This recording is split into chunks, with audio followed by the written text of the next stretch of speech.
Assalamualaikum warahmatullahi wabarakatuh. Perkenalkan nama saya Fadlan Ramdhani dengan NIM akhir 12 40 50 11 040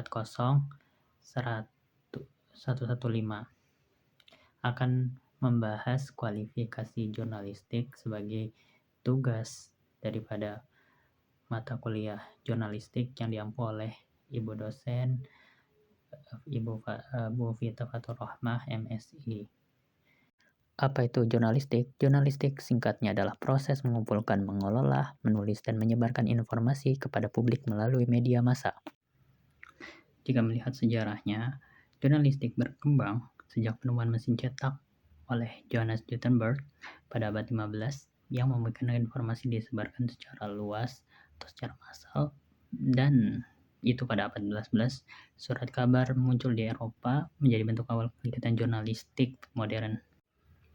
Di Indonesia, jurnalistik berkembang pesat pada masa kolonial yang salah satunya mulai surat kabar Indonesia Prianji yang dipublikasi oleh Tirto Adi Surjo dan lain-lain. Sering perkembangan zaman, jurnalistik bertransformasi dari media cetak terus ke radio, ke televisi, dan lain-lain, dan pada saat ini sudah bisa diakses langsung melalui handphone. Latar belakang fungsi dan peran pers dalam kehidupan masyarakat. Pers memiliki banyak peran tentunya, bisa sebagai media informasi, media edukasi, memberikan wawasan ringkasan, dan lain-lain. Karena fungsi pers sangat strategis, maka kualitas seorang jurnalis sangat menentukan kualitas informasi yang diterima masyarakat.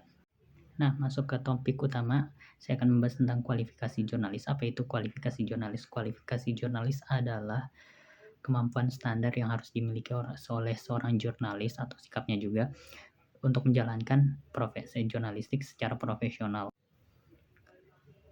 Nah, ada beberapa kualifikasi jurnalis, diantaranya itu harus memiliki beberapa kualifikasi. Salah satunya adalah knowledge, yaitu seorang jurnalis harus memiliki pengetahuan dasar dan memahami supaya untuk menulis dengan baik. Kedua, ada keterampilan atau skill. Seorang jurnalis mampu menulis berita dengan 5W1H, what, when, where, how, gitu, melakukan editing dasar, mengoperasikan alat dasar pendukung untuk melakukan aktivitas jurnalistik seperti kamera dan lain-lain. Ada juga harus memiliki sikap atau attitude, itu harus berpegang teguh dengan kode etik jurnalistik antara jujur dan objektif, dan masih banyak lagi. Ada selanjutnya yang nomor 4 itu ada integritas dan kepekaan sosial. Jurnalis harus memiliki integritas, komitmen terhadap kebenaran, dan lain-lain. Kenapa? Kalau misalkan dia tidak memiliki integritas, dia bisa saja ketika menjalankan jurnalistik, profesinya sebagai seorang jurnalis, dapat saja berbohong, diminta disuap, dan lain-lain. Selanjutnya, contoh isu terkait tentang topik yang tadi, yaitu kualifikasi jurnalis. Contoh isunya adalah misalnya ada kasus penyebaran hoaks yang itu diakibatkan karena kurangnya verifikasi fakta oleh oknum jurnalis. Jadi ada data disebarluaskan oleh seorang oknum jurnalis, tetapi data itu hoaks karena kurangnya kemampuan orang jurnalis untuk memverifikasi data. Oke, itu saja yang saya dapat bahas tentang kualifikasi jurnalis.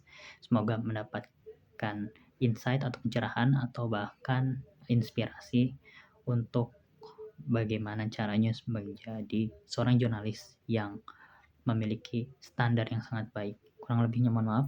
Wabillahi taufiq wal hidayah. Wassalamualaikum warahmatullahi wabarakatuh.